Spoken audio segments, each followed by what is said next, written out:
اپنا لہنگا سنبھالتی ہوئی اس بڑے سے فارم ہاؤس میں داخل ہوئی جب وجدان نے ایک دم سے جھک کے آئزل کو اپنے بازوؤں میں اٹھایا اور اسے اندر کی طرف لے جانے لگا۔ وجدان، کیا کر رہی ہیں؟ میں نیچے گر جاؤں گی، وہ گھبراتے ہوئے اس کے گلے میں باہیں ڈالتے ہوئے بولی، اور وجدان کی بے ساختہ ہی نگاہیں اس کے خوبصورت انابی لبوں پہ ٹک گئی۔ وہ یوں ہی چلتے چلتے اس کے اوپر جھکا اور اس کی سانسوں کو قید کر گیا۔ وہ ضبط سے اپنی آنکھیں میچتی ہوئی اس کے لمس کو محسوس کرنے لگی۔ تبھی کمرے کا دروازہ کھولا تو کمرے کا پورا ماحول بالکل خوابناک لگ رہا تھا، اور اپنی پہلی رات کو مزید خوبصورت بنانے کے لیے وہ اسے حویلی کے بجائے اپنے فارم ہاؤس لے کے آیا تھا، جس نے اسے مکمل طور پہ سجوایا ہوا تھا۔ کمرے کا منظر الگ ہی تھا، مختلف طرح کی خوشبوئیں اس کے نتنوں سے ٹکرائیں۔ اس نے آنکھیں کھول کے دیکھا، وجدان نے اسے لا کے سیدھا بیڈ پہ لٹایا اور اس کی آنکھوں میں دیکھنے لگا۔ کس قدر تم حسین لگ رہی ہو، تمہیں پانے کے لیے میں نے سب کو ناراض کر دیا۔ وہ اس کے ہاتھ کو اپنے ہاتھ کی گرفت میں لیتا ہوا اس کی انگلیوں میں اپنی انگلیاں پیوست کرتا اس کے ہاتھ کو اپنے لبوں سے لگا گیا۔ اگلے ہی لمحے اس کی گردن کے اوپر جھکا اسے اپنے لمس سے آشناس کروانے لگا۔ اس نے ضبط سے بیڈ شیٹ کو اپنے ہاتھوں میں دبوچ لیا۔ آئزل، تم نہیں جانتی تم کس قدر حسین ہو۔ وجدان تمہارے بغیر کچھ بھی نہیں ہے۔ وجدان تمہیں ٹوٹ کے چاہتا ہے۔ دھیرے سے اس کے کان کی لو کو اپنے دانتوں تلے دبایا تو اس کی سسکی نکلی۔ اس نے مزید شدت سے وجدان کو دبوچ لیا۔ وجدان، مجھے ڈر لگ رہا ہے، وہ کانپتی ہوئی آواز میں بولی، تو وجدان اس کے چہرے کو اپنے ہاتھوں کے پیالے میں بھر لیا اور شدتوں سے اسے ڈرنا چاہیے، لیکن میں تمہیں محبت کا احساس کراؤں گا، میں تمہیں تکلیف نہیں دوں گا۔ یہ کہتے ہوئے اس کے چہرے کو اپنے ہاتھوں کے پیالے میں بھرتا، محبت بھرا بوسہ اس کی پیشانی پہ دیتا، دھیرے دھیرے اس کی تمام جیولری کو اتارنے کے بعد اس کے دوپٹے کو اتارتا ہوا ایک دفعہ پھر سے اس کی گردن کے اوپر جھکا۔ اس کی گردن سے ہوتا وہ جیسے ہی نیچے کی طرف آ رہا تھا، اس نے وجدان کے کادر کو دبوچ لیا۔ آنکھیں میچی ہوئی تھیں، اس کے لب کپ کپا رہے تھے۔ وجدان کی قربت میں وہ پگھلتی جا رہی تھی۔ وجدان نے جیسے ہی اسے ہر پردے سے آزاد کیا تھا، وجدان کے لمس کو اپنے اوپر محسوس کرتی ہوئی مزید تڑپ اٹھی تھی۔ ان دونوں کی بھاری سانسوں کی آواز کمرے میں گونج رہی تھی۔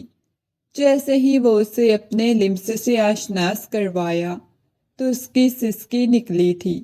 اس کی برداشت جواب دے گئی تو وہ بہت بری طرح سے رونے لگی۔ اس سے پہلے کہ وہ مزید روتی، اس کے لبوں کو اپنی گرفت میں لیتا ہوا تمام تر فاصلے ختم کر گیا، محبت بھرا بوسہ اس کی پیشانی پہ دیتا، اسے ہمیشہ کے لیے اپنے نام کر گیا۔ صبح جب وجدان کی آنکھ کھلی تو وہ اس کے پہلو میں بالکل بکھری ہوئی حالت میں سو رہی تھی۔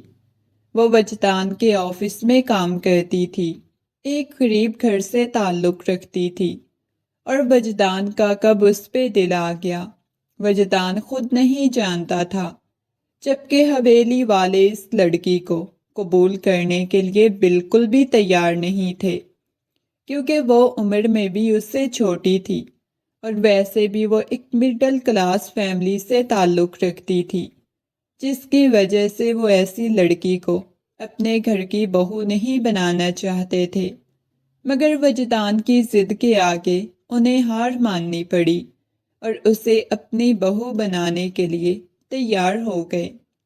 اور آج تو وجدان کے پاؤں زمین پہ ہی نہیں لگ رہے تھے، وہ مکمل طور پہ اس لڑکی پہ دسترس حاصل کر چکا تھا۔ اس کے ہاتھ کو اپنے ہاتھ میں لیتا ہوا اپنے لبوں سے لگا گیا، دھیرے دھیرے اس کے بالوں میں انگلیاں چلانے لگا۔ اس نے ہلکی ہلکی آنکھیں کھول کے دیکھا تو بے ساختہ ہی رات والے لمحات اس کی آنکھوں کے سامنے گھومنے لگے تھے۔ ابھی تک وہ شخص کے لمس کو اپنے اوپر محسوس کر رہی تھی۔ کیا ہو گیا ہے میری جان؟ اتنی جلدی اٹھ گئی ہو؟ جیسے رات کو میں نے تو آپ کو سونے ہی نہیں دیا تھا۔ مجھے تو لگا تھا کہ آج سارا دن سوگی۔ میں تو بس آپ کو رات ولیمے کے فنکشن میں ہی لے کے جاؤں گا، باقی ہم یہاں خوبصورت لمحات گزاریں گے۔ اس کے کان میں سرگوشیانہ انداز میں کہتا ہوا اس کے کان کی لو کو اپنے لبوں سے چھو گیا۔ وہ مسکراتے ہوئے شرم سے لال سرخ ہوتی اس کے سینے میں اپنا منہ چھپا گئی۔ وجدان، مجھے بہت زیادہ شرم آ رہی ہے، وہ معصوم بچوں کی طرح بول رہی تھی۔ اس کی بات سن کے وجدان دھیرے دھیرے اس کی کمر پہ انگلیاں چلانے لگا۔ لیکن مجھے تو بالکل بھی شرم نہیں آ رہی، میں نے تو اپنی شرم و حیا بالکل سائڈ پہ کر دی ہے، وہ سرگوشیانہ انداز میں کہہ رہا تھا۔ وجدان کے سینے پہ اپنا سر رکھے، آنکھیں بند کیے بس اس شخص کو محسوس کیے جا رہی تھی۔ کیا خیال ہے ابھی صبح صبح بھی آپ کو اپنی محبت سے آشناس کرواؤں؟ اس کے کان میں سرگوشیانہ انداز میں بولا تو وہ شدت سے اسے دبوچ گئی۔ بالکل بھی نہیں، رات کو بھی آپ نے مجھے سونے نہیں دیا۔ تو میری جان، یہ انجوائے کرنے کے دن ہوتے ہیں، انہیں بھرپور طریقے سے انجوائے کرنا چاہیے۔ اس کے چہرے کو اپنے ہاتھوں کے پیالے میں بھرتا ہوا اپنے لب اس کی پیشانی پہ رکھ دیا، اسے مضبوطی سے اپنے بازوؤں کے حصار میں لے لیا۔ وہ اس کے سینے پہ اپنا سر رکھتے ہوئے دوبارہ سے آنکھیں موند گئی۔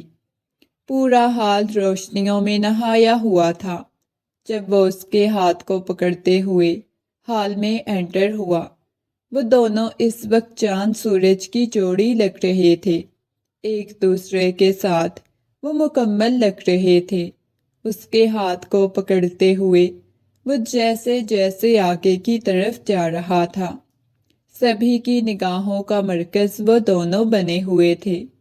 لاکے اسے اسٹیج پہ اپنے پہلو میں کھڑا کیا، اس کی ویسٹ پہ ہاتھ رکھتا ہوا اسے مزید اپنے قریب کر گیا۔ اس کے چہرے پہ شرم و حیا کے تمام رنگ بکھرے ہوئے تھے، وہ بہت حسین اور خوبصورت لگ رہی تھی۔ جب اس کی تھوڑی سے پکڑ کے محبت بھرا بوسہ اس کی پیشانی پہ دیا تو یہ لمحے تمام کیمرے والوں نے کیپچر کر لیے تھے، اور وہ مسکراتے ہوئے نگاہیں اٹھا کے مقابل کھڑے ہوئے اپنے شوہر کو دیکھنے لگی۔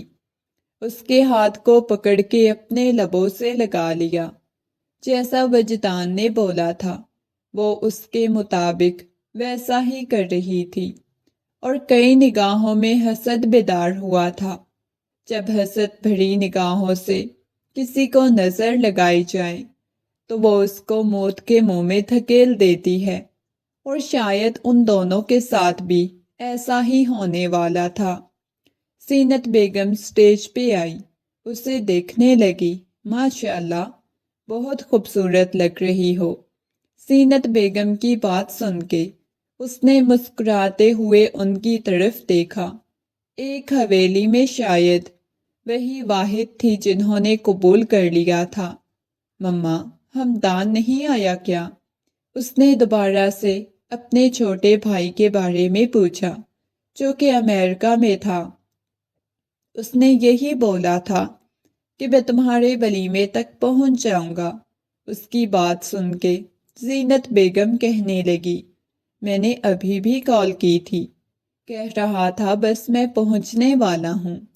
اس کی بات سن کے وہ اس بات میں سر ہلا کے پورے ولیمے کے فنکشن میں ہمدان نہیں آیا تھا، مگر فنکشن بہت بڑا تھا جس میں شہر کے بڑے بڑے لوگ موجود تھے کہ فنکشن ختم ہوا تو وہ اس کا ہاتھ پکڑتے ہوئے لا کے اسے گاڑی میں بٹھایا۔ اسی لمحے اپنے کندھے پہ بیگ ڈالتا ہوا آنکھوں میں مسکراہٹ سجاتے ہوئے اس کی طرف آیا۔ وجدان نے اسے دور ہی سے ہاتھ ہلایا تھا۔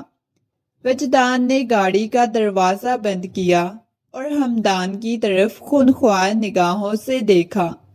بہت برے ہو تم، دفع ہو جاؤ میری نظروں کے سامنے سے، وجدان نے غصے میں کہا۔ تو وجدان کی بات سن کے وہ ہنستا ہوا اس کے گلے سے لگا۔ سوری یار، میں بہت زیادہ مصروف ہو گیا تھا نا، اور آنے میں بھی کافی لیٹ ہو گئی ہے، اوپر سے اتنی زیادہ ٹریفک تھی، اس میں پھنس گیا تھا، معاف بھی کر دے، کوئی بات نہیں تھی، ایک دفعہ پھر سے شادی کروا لیتے ہیں، بھابھی کو تو بلاؤ بھائی، گاڑی کا دروازہ کھولو، بھابھی کو نکالو۔ اس نے گاڑی کا دروازہ کھولنے کا اشارہ کیا۔ وجدان نے دروازہ کھولا اور ایزل کو باہر نکلنے کا اشارہ کیا۔ ایزل باہر نکلی تو مسکراتے ہوئے کہنے لگا، ماشاءاللہ، آپ نے تو لاکھوں میں ایک بھابھی چنی ہے۔ السلام علیکم بھابھی، میں آپ کا دیور ہوں، وہ مسکراتے ہوئے بولا۔ تو اس کی بات سن کے ایزل نے نرمی سے مسکراتے ہوئے اس کے سلام کا جواب دیا۔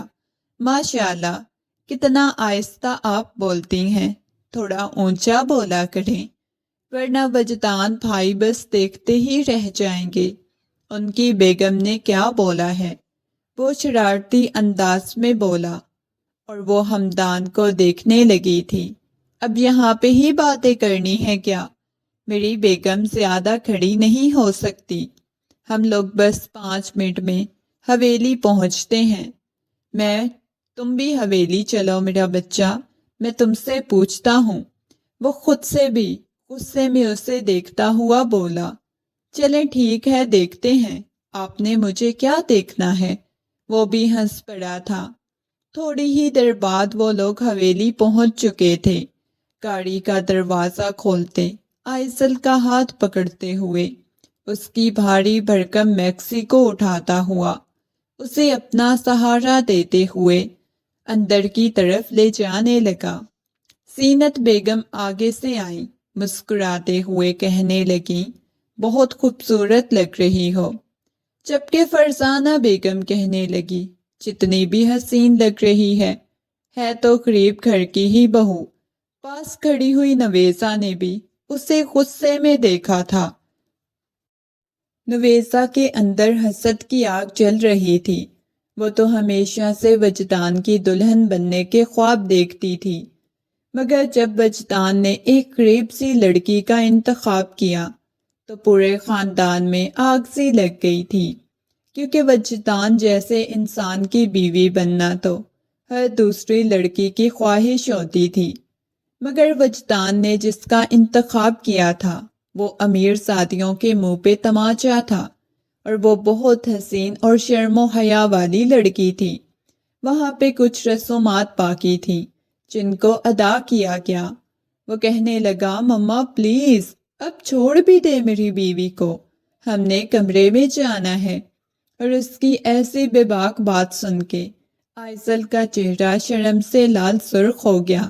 کیوں بھائی، آپ سے صبر نہیں ہو رہا کیا، جو آپ کو کمرے میں جانے کی پڑی ہوئی ہے؟ میں نے سنا ہے کل آپ فارم ہاؤس میں اپنی بیوی کو لے کے گئے تھے۔ اس کی بات سن کے وہ اس سے آنکھیں نکالنے لگا۔ خبردار، جو فضول بات کرنے کی کوشش کی، مما اسے خاموش کروائیں اپنے لاڈلے کو، وہ ہنستے ہوئے بولا۔ ایزل کافی زیادہ تھکی ہوئی تھی، زینت بیگم ملازمہ کو کہنے لگی، بیٹا انہیں کمرے میں چھوڑ کے آؤ۔ یہ سن کے وجدان کہنے لگا، وہ کیوں چھوڑ کے آئے گی؟ میری بیوی ہے، میں اسے اپنے ساتھ لے جاتا ہوں۔ وہ مسکراتے ہوئے جھک کے اپنے بازوؤں میں اٹھا لیا۔ وہ حیرت سے سب کو دیکھنے لگی، کیا کر رہے ہیں؟ وہ ڈرتے ہوئے بولی، مگر وہ اس کی باتیں سنی انسنی کرتا اسے کمرے میں لے کے آ گیا۔ کمرے کا دروازہ بند کیا، لاک لگنے کی آواز آئی، لا کے اسے بیڈ پہ بٹھایا۔ کیا کر رہے ہیں؟ آپ نے ایسے سب کے سامنے مجھے اٹھا لیا، میں تو صبح کسی سے نظریں بھی نہیں ملا پاؤں گی۔ اس کی بات سن کے اس کے تھوڑی سے پکڑ کے اس کا چہرہ اوپر کیا، کہنے لگا، دل تو کر رہا ہے آپ کو کمرے سے باہر ہی نہ جانے دوں، 1-2 ہفتے تو اپنی تشنگی مٹاؤں گا۔ اس کے چہرے کو دیکھتے ہوئے بولا، اور وہ شرم سے لال سرخ ہو گئی، اپنی نگاہیں جھکا گئی۔ اس کے چہرے کو ہاتھوں کے پیالے میں بھر کے اس کے گداز لبوں کو اپنی گرفت میں لیا، اس کے کوٹ کو شدت سے اپنے ہاتھوں میں دبوچے ہوئے تھی۔ مسکراتے ہوئے جیسے ہی اسے الگ ہوا تو اس کے چہرے کو دیکھنے لگا، جہاں ایک الگ ہی معصومیت چھائی ہوئی تھی۔ اس کی آنکھوں میں دیکھنے لگی، آپ واقعی میں مجھ سے اتنی زیادہ محبت کرتے ہیں؟ کبھی آپ کا دل مجھ سے بھرے گا تو نہیں؟ وہ اس کے قریب ہوتے ہوئے بولی۔ اس کی آنکھوں میں نمی تیرنے لگی۔ وجدان نے حیرت سے اس کے چہرے کی طرف دیکھا۔ رونے کیوں لگ گئی ہو میری جان؟ اس کے چہرے کو ہاتھوں کے پیالے میں بہتا ہوا بولا، میں آپ سے دور نہیں جانا چاہتی، میں آپ سے بہت زیادہ محبت کرتی ہوں وجدان۔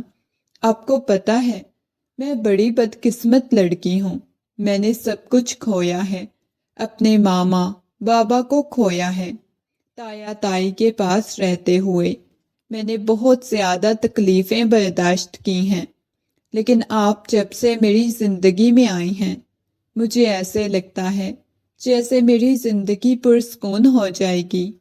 لیکن میری تائی مجھے کہتی تھی تم بدقسمت ہو، کبھی تمہاری زندگی میں سکون نہیں ہوگا۔ وہ ہچکیوں کے ساتھ روتے ہوئے بولی۔ وجدان نے اس کے چہرے کو اپنے ہاتھوں کے پیالے میں بھر لیا۔ نہیں میری جان، میرا بچہ، ایسے تو نہیں نہ رونا، تمہارا وجدان ہے نا، بہت زیادہ تم سے محبت کرتا ہوں، کبھی چھوڑ کے نہیں جاؤں گا۔ وہ اسے اپنے سینے سے لگاتا ہوا بچوں کی طرح بہلانے لگا۔ اس نے کبھی اتنی محبت محسوس ہی نہیں کی تھی، نہ اتنا پیار اسے کبھی زندگی میں ملا تھا جتنا اس کی محبت کو محسوس کر رہی تھی۔ اس کے سینے میں اپنا چہرہ چھپایا ہوا تھا، وہ بہت خوبصورت اور حسین لگ رہی تھی۔ اس کے چہرے کو اپنے ہاتھوں کے پیالے میں بھر لیا، دیوانوں کی طرح اس کے چہرے پہ بوسے دینے لگا۔ میری جان، میری زندگی کیوں رو رہی ہو؟ بہت زیادہ محبت ہے مجھے تم سے، مت اس کے آنسوؤں کو اپنے لبوں سے چوم گیا، اس کے قریب ہو گئی تھی، اس کے سینے پہ اپنا سر ٹکاتی ہوئی، آنکھیں بند کر کے دھیرے دھیرے اس کی پشت کو سہلا رہا تھا۔ چلو شاباش میرا بچہ، جاؤ چینج کر لو، شاید تمہاری طبیعت ٹھیک نہیں لگ رہی۔ میرا بچہ بالکل بھی نہیں رونا، تم تو بالکل میرا چھوٹا سا بچہ ہو۔ محبت سے اس کی پیشانی پہ بوسہ دیتے ہوئے بولا۔ اسے دیکھتے ہوئے مسکرا گئی۔ کافی وقت بعد وہ چینج کر کے آئی، سادہ سے حلیے میں وہ بہت خوبصورت لگ رہی تھی۔ ادھر میرے پاس آ جاؤ، اسے اپنے پاس بلانے لگا۔ وہ آ کے اس کے ساتھ بیٹھی تو اسے اپنی گود میں بٹھاتا ہوا اپنے سینے سے لگا گیا۔ چلو میرا بچہ، اب سو جاؤ، کافی رات ہو گئی ہے۔ وہ سائڈ سے لائٹ آف کرتا اسے اپنے سینے سے لگائے بیٹھا ہوا تھا۔ دھیرے دھیرے اس کے بالوں میں ہاتھ پھیرنے لگا، ساتھ ساتھ اس کے ساتھ باتیں لگا ہوا تھا۔ آپ کو پتہ ہے، جب میں نے پہلی بار آپ کو دیکھا تھا، آپ مجھے کتنی خوبصورت لگی تھی۔ میں نے تو سوچا تھا میرے بچے بھی بالکل آپ جیسے ہونے چاہیے۔ میں نے صرف تمہیں محبت دینا چاہتا ہوں۔ میں چاہتا ہوں تم ہر لمحہ مجھے محسوس کرو، میری موجودگی میں بھی مجھے محسوس کرو، میری غیر موجودگی میں بھی میں ہمیشہ تم پہ چھایا رہوں۔ وہ مسکراتے ہوئے بول رہا تھا اور وہ اس کی میٹھی میٹھی سرگوشیوں میں سکون محسوس کر رہی تھی۔ آپ کو پتہ ہے، میرا جی چاہتا ہے میں ہمیشہ یوں ہی آپ میں چھپ کے رہوں، تمام دنیا سے دور، آپ کی آغوش میں، آپ کے مضبوط حصار میں۔ آپ مجھے ایسے ٹوٹ کے محبت دیتے ہیں، مجھے یقین نہیں ہوتا۔ کبھی کبھی مجھے یہ سب خواب کی مانند لگتا ہے، مجھے ایسے لگتا ہے کوئی خوبصورت خواب ہے، لیکن جیسے ہی میری آنکھ کھلے گی تو مجھے بھیانک حقیقت کا سامنا کرنا پڑے گا۔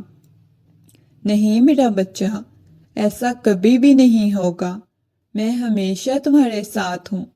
آپ کو پتہ ہے، اگر آپ مجھے کبھی چھوڑیں گے تو مجھے یہ دنیا والے کھا جائیں گے۔ آپ کو پتہ ہے، مجھے اپنے حسن کی وجہ سے لوگوں کی کتنی بری نگاہوں کا سامنا کرنا پڑتا ہے۔ مجھے لگتا تھا کہ حسین ہونا گناہ ہے، لیکن جب آپ نے مجھے اپنی محبت سے آشناس کروایا، جب آپ نے مجھے میری اہمیت کا احساس دلایا، تب سے میں خود کو دنیا کی خوش قسمت لڑکی سمجھنے لگی ہوں۔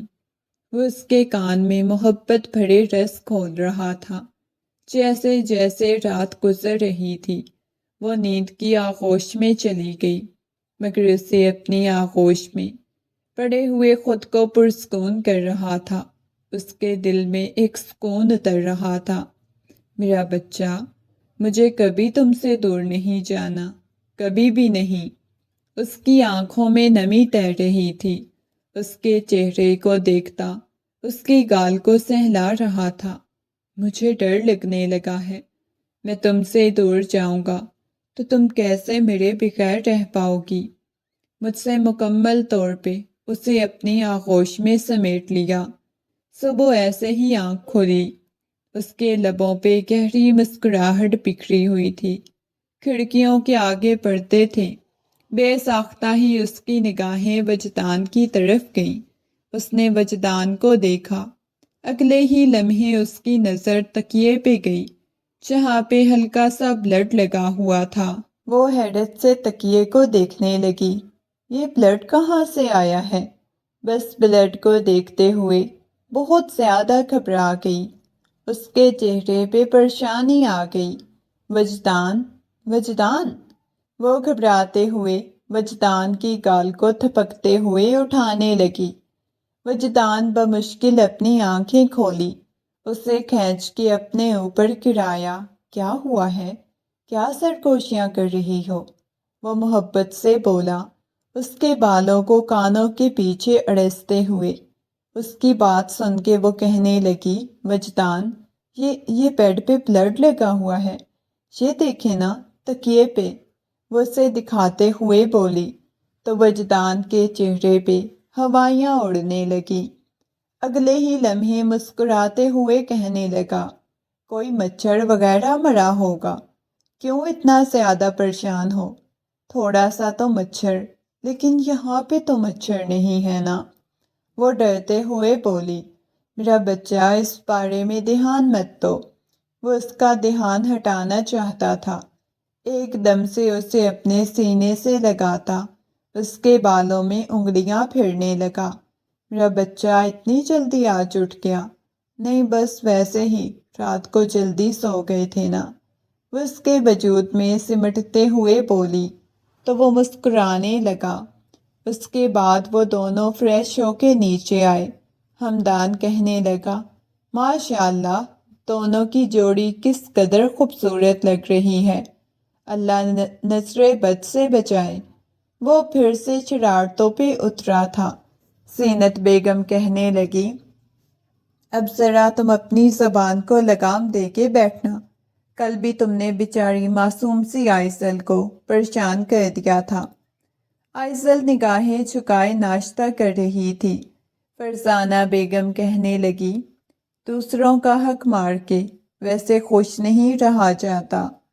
فرزانہ بیگم کی بات سن کے وجدان نے ایک دم سے ان کی طرف دیکھا، پھر ان کے ساتھ بیٹھی ہوئی ان کی بیٹی کی طرف دیکھا۔ وقت گزرنے لگا تھا۔ وجدان اسے بے انتہا محبت کرتا تھا، اور وجدان کی محبت کو حاصل کر کے وہ تو اپنی قسمت پہ رشک کرنے لگی تھی۔ وقت گزرنے لگا تھا۔ کبھی کبھی اسے وجدان کا رویہ بہت عجیب لگتا تھا۔ اسے بہت زیادہ دور چلا جاتا تھا۔ اس کے قریب جانے کی کوشش کرتی تو اسے جھٹک دیتا تھا، جس کی وجہ سے اس کا دل بہت زیادہ گھبرانے لگ جاتا تھا۔ اسے لگتا تھا کہ شاید وجدان کا دل اسے بھرنے لگا ہے۔ آدھی رات کا وقت تھا۔ صبح بھی وجدان نے اسے بہت ڈانٹا تھا۔ راکنگ چیئر پہ بیٹھا سگریٹ کے گہرے کش لگا رہا تھا۔ وہ چلتے ہوئے اس کے پاس آئی، آہستگی سے اس کے ہاتھ سے سگریٹ لیتے ہوئے اس کی آغوش میں بیٹھتے ہوئے اس کے سینے پہ اپنا سر ٹکا گئی۔ ناراض ہے کیا مجھ سے؟ وہ دھیرے دھیرے اس کے بالوں میں ہاتھ پھیرنے لگا۔ میں اپنے بچے سے کیوں ناراض ہونا؟ وہ محبت سے بولا۔ اب ناراض ہونا؟ آپ نے صبح مجھے ڈانٹا بھی تھا۔ وہ بھیگی ہوئی آواز میں بولی، نہیں میرا بچہ، بس میں تھوڑا سا پریشان تھا نا، میں نے اپنے بچے کو کیوں ڈانٹنا ہے؟ اس کے گرد مضبوطی سے بازوؤں کا حصار قائم کر لیا۔ میں آپ سے دور نہیں جانا چاہتی، مجھے ڈر لگنے لگا ہے۔ مجھے ایسے لگتا ہے آپ مجھے چھوڑ کے چلے جاؤ گے۔ وہ راکنگ چیئر جھولتا ہوا اس کی پشت کو سہلانے لگا۔ اگلے ہی لمحے اسے اپنی باہوں میں اٹھاتا ہوا کمرے میں لے کے آیا۔ کیوں اتنا زیادہ پریشان ہوتی ہو؟ یہ کہتے ہوئے وہ اس کے قریب ہوا۔ نہیں، اسے بہت زور سے کھانسی ہونے لگی۔ اپنے منہ پہ ہاتھ رکھتا ہوا جلدی سے سائڈ پہ ہو گیا۔ اس کے ہاتھ پہ بہت زیادہ خون لگا ہوا تھا۔ خون کو دیکھتے ہی وہ بہت زیادہ ڈر گئی۔ وجدان یہ سب کچھ کیا ہے؟ وہ گھبراتے ہوئے وجدان کو دیکھتے ہوئے بولی۔ وجدان فوراً سے اٹھ کے باتھ روم کی طرف چلا گیا۔ اس کے پیچھے پیچھے آئی۔ سفید بیسن میں کتنا خون تھا۔ وہ حیرت سے اسے دیکھ رہی تھی۔ کیا ہوا ہے وجدان آپ کو؟ وہ روتے ہوئے وجدان کے چہرے کو اپنے ہاتھوں کے پیالے میں بھرتے ہوئے بولی۔ وجدان اس کے گلے سے لگتا، اس کے کندھے پہ اپنا سر ٹکاتا اپنی آنکھیں بند کر گیا، جیسے اسے محسوس کر رہا ہو، میں تمہیں چھوڑ کے نہیں جاؤں گا، اگر چھوڑ گیا تو معاف کر دینا، لیکن میں موت سے لڑنے کی کوشش کروں گا، وہ بمشکل کہتا ہوا۔ عجیب سا اس کا وجود ڈھیلا پڑنے لگا۔ وجدان کیا ہوا ہے؟ وہ جلدی سے اسے لے کے بیڈ پہ بٹھایا، تکیا پیچھے سے سیٹ کیا تو تکیے کی بیک سے ٹیک لگاتا اپنی آنکھیں بند کر گیا۔ اس کے ناک سے ابھی بھی ہلکا ہلکا خون بہہ رہا تھا۔ وہ اپنے دوپٹے سے صاف کرنے لگی۔ وجدان آپ کو کیا ہوا ہے؟ وجدان بتائیں نا، میرا دل بند ہو رہا ہے، وہ روتے ہوئے وجدان کو کہنے لگی۔ وجدان نے ایک دم سے اسے خود میں بھینچ لیا۔ میں اپنے بچے کو چھوڑ کے نہیں جانا چاہتا، میں اپنے بچے کو تکلیف نہیں دینا چاہتا، وہ نرمی سے بول رہا تھا۔ مجھے ڈر لگتا ہے موت سے، کیونکہ میں تمہیں تکلیف میں نہیں دیکھنا چاہتا۔ تمہیں تکلیف ہوگی جب میں چلا جاؤں گا۔ پلیز وجدان، آپ کیوں مجھے چھوڑ کے جانے کی باتیں کرتے ہیں؟ پلیز ایسی باتیں مت کریں۔ وہ روتے ہوئے اس کے سینے پہ اپنا سر ٹکاتے ہوئے بولی، مگر اس کی طبیعت بہت زیادہ خراب ہونے لگی تھی۔ وہ فوراً سے باہر گئی، سب کو اطلاع دی۔ وہ لوگ آ گئے، اسے لے کے فوراً سے ہسپتال پہنچ گئے۔ زینت بیگم اسے دلاسا دیتے ہوئے خاموش کروانے کی کوشش کرنے لگی، کہنے لگی پلیز بیٹا خاموش ہو جاؤ، کیوں اتنا زیادہ رو رہی ہو؟ زینت بیگم نے محبت سے اس کی پیشانی پہ بوسہ دیا۔ ہمدان کہنے لگا دیکھیں بھابھی خاموش ہو جائیں، بھائی کو کچھ بھی نہیں ہوگا۔ مگر ڈاکٹر یہی کہہ رہے تھے کہ ان کی کنڈیشن بہت زیادہ نازک ہے، اس وجہ سے فی الحال ہم لوگ کچھ بھی نہیں کہہ سکتے۔ وقت گزرنے لگا تھا، 2 دن ہو چکے تھے، اسے ہوش نہیں آیا تھا، اس کی حالت بہت زیادہ خراب ہوتی جا رہی تھی۔ آئزل نے اپنی رو رو کے بہت زیادہ بری حالت بنائی ہوئی تھی۔ آج بھی ہسپتال کے کوریڈور میں بیٹھی ہوئی تھی۔ ابھی وہ اور ہمدان ہسپتال میں ہی تھے جب ڈاکٹر باہر آیا اور کہنے لگا آپ میں سے ہمدان کون ہے؟ آپ کی فیملی میں سے۔ ڈاکٹر کی بات سن کے وہ جلدی سے اٹھا اور کہنے لگا میں ہی ہوں، پلیز بتائیں بھائی کی طبیعت کیسی ہے؟ وہ آپ سے ملنا چاہتے ہیں، پلیز آپ ایک دفعہ ان سے مل لیں۔ ڈاکٹر کی بات سن کے وہ اندر داخل ہوا۔ سامنے مشینوں میں جکڑے ہوئے وجدان کو دیکھ کے اس کے دل کو کچھ ہوا تھا۔ آہستگی سے اس کے پاس آیا، اس کے ہاتھ کو پکڑ کے کہنے لگا بھائی آپ کو کچھ بھی نہیں ہوگا، پریشان بالکل مت ہوں، ٹینشن لینے کی کوئی ضرورت نہیں، سب کچھ ٹھیک ہو جائے گا۔ وہ محبت سے سمجھا رہا تھا میں نہیں بچ پاؤں گا ہمدان، میں نہیں بچ سکوں گا۔ وہ بمشکل یہ الفاظ ادا کر پایا۔ ہمدان کہنے لگا بھائی ایسی باتیں مت کریں۔ ہمدان مجھے تم سے ایک وعدہ چاہیے۔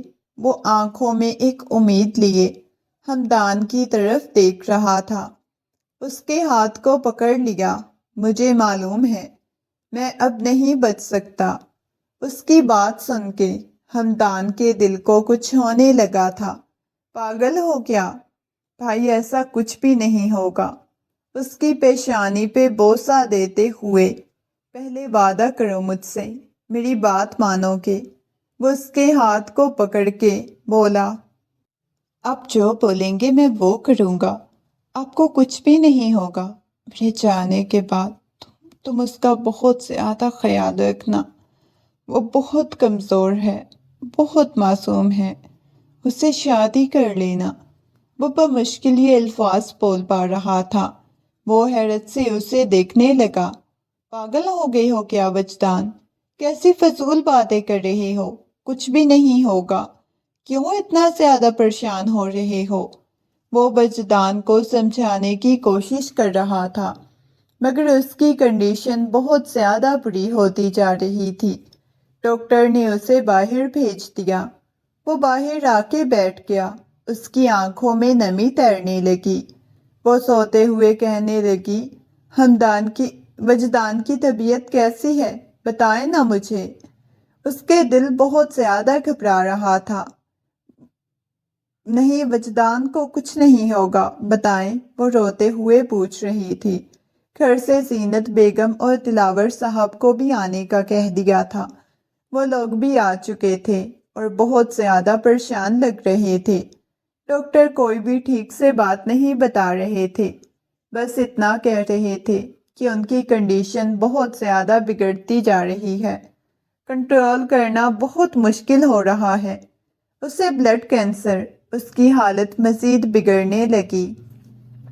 نہ جانے کتنے گھنٹے گزر گئے جب ڈاکٹر باہر آیا، اپنا ماسک اتارتے ہوئے نفی میں سر ہلانے لگا۔ سوری ہم ان کی جان نہیں بچا پائے، اور یہ سن کے اس کا دماغ ہی گھوم گیا تھا۔ نفی میں سر ہلانے لگی۔ نہیں ایسا نہیں ہو سکتا۔ وہ روتے ہوئے اندر کی طرف گئی۔ وجدان کے بے جان وجود کو دیکھنے لگی، نفی میں سر ہلانے لگی۔ نہیں وجدان، تم مجھے ایسے چھوڑ کے نہیں جا سکتے وجدان، وہ چلاتے ہوئے بول رہی تھی، آنکھوں میں سے آنسو بہہ رہے تھے۔ وجدان خدا کے لیے آنکھیں کھولو نا، وجدان پلیز، آپ کو پتا ہے وجدان میں آپ کے بغیر نہیں رہ سکتی۔ وہ وجدان کے سینے پہ اپنا سر ٹکائے بہت شدت سے رو رہی تھی، اس کی آنکھوں میں سے موٹے موٹے آنسو بہہ رہے تھے، اس کی ہچکیاں اور سسکیاں پورے کمرے میں گونج رہی تھی۔ وہ اس کی چارپائی کے پاس بالکل بے حال سی بیٹھی ہوئی تھی، آنکھوں میں سے مسلسل آنسو بہہ رہے تھے۔ جیسے ہی میت کو اٹھانے کے لیے وہ لوگ آئے، وہ روتے ہوئے کہنے لگی، کہاں لے کے جا رہے ہو میرے وجدان کو؟ میرے وجدان کو چھوڑو۔ وہ روتے ہوئے پیچھے کی طرف بھاگی تھی۔ کچھ بھی نہیں ہوتا، سب نے اسے سنبھال لیا تھا۔ وجدان ایسے مجھے چھوڑ کے مت جاؤ نا۔ اس کا رونا سسکنا کچھ کام نہ آیا، وہ جا چکا تھا۔ اس کی حالت بہت بری ہونے لگی۔ حویلی میں بالکل خاموشی چھا گئی تھی، گویا جیسے قیامت کے بعد کا سما ہو۔ بالکل ماتم کا سما تھا۔ وقت گزرنے لگا، بالکل کمرے میں بند رہتی تھی۔ آج کتنے دنوں بعد اس کے کمرے میں زینت بیگم آئی، خونخوار نگاہوں سے اسے دیکھ رہی تھی۔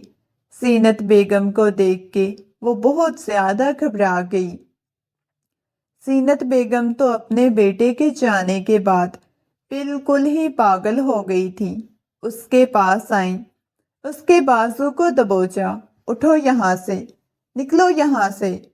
وہ غصے میں چلاتے ہوئے بولی، تم میرے بیٹے کو کھا گئی ہو، دوسرے بیٹے کو بھی کھانا چاہتی ہو، اٹھو۔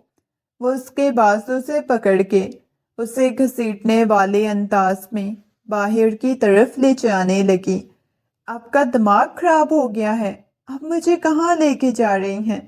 پلیز مجھے چھوڑیں، کہاں جاؤں گی میں؟ اس دنیا میں کوئی بھی نہیں میرا، وہ روتے ہوئے بولی تھی۔ واپس گھر نہیں جانا چاہتی تھی، کیونکہ وہ پہلے ہی بہت زیادہ باتیں بنا کے گئے تھے کہ اسے بدقسمت کہہ کے جا چکے تھے۔ اس جہنم میں واپس نہیں جانا چاہتی۔ وہ اسے گھسیٹنے والے انداز میں باہر کی طرف لے کے جا رہی تھی۔ مما اسے کہاں لے کے جا رہی ہیں؟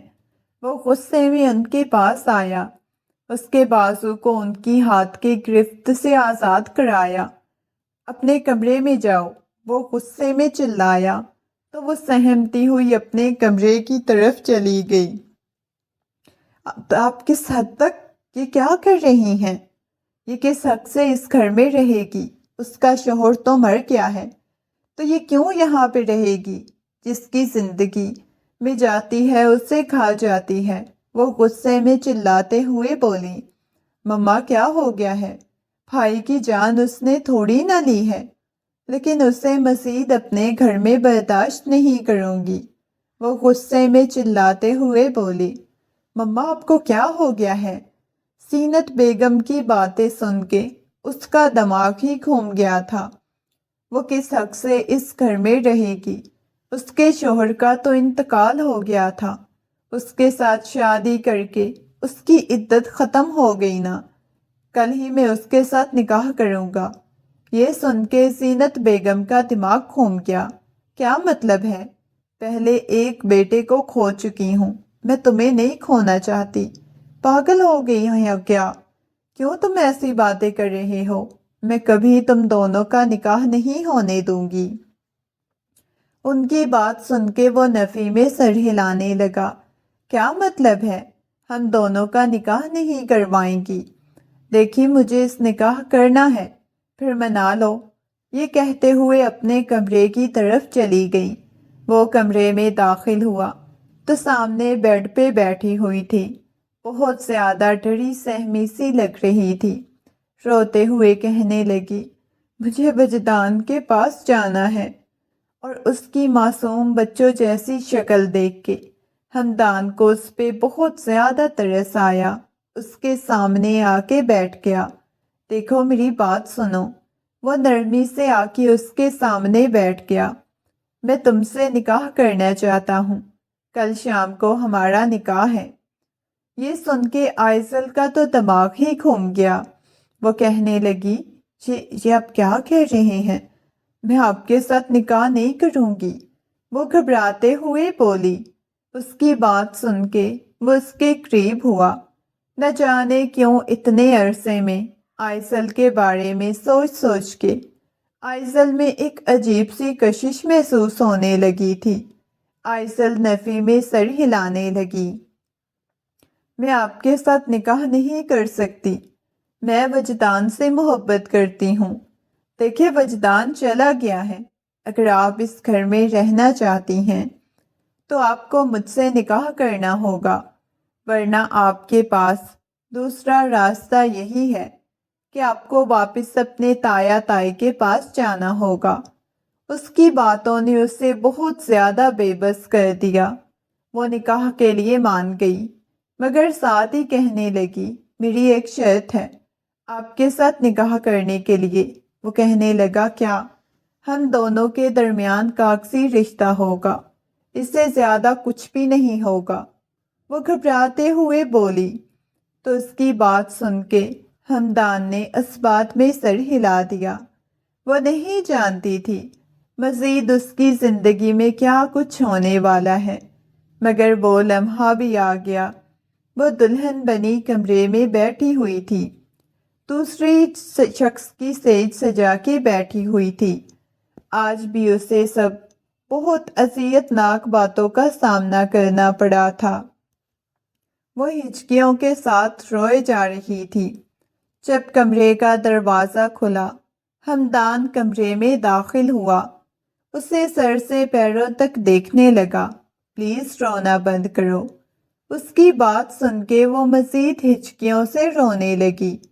دیکھو میری بات سنو۔ اس کے ہاتھ کو اپنے ہاتھ کی گرفت میں لیا۔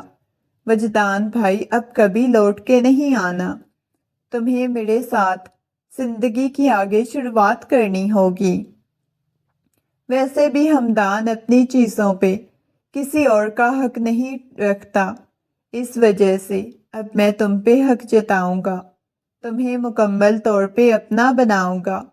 یہ کہتے ہوئے اس کے چہرے پہ اوپر اس کی سانسوں کو قید کر گیا۔ نہ جانے کیوں اس کا دل خوف کے مارے کانپنے لگا تھا۔ اس کے سینے پہ ہاتھ رکھتے ہوئے اسے خود سے دور کرنے کی کوشش کرنے لگی، مگر وہ اس کے ہاتھوں کی انگلیوں میں اپنی انگلیاں پہ وست کرتا ہوا مکمل طور پہ اس کے اوپر جھکا، اسے اپنی دسترس میں لے گیا۔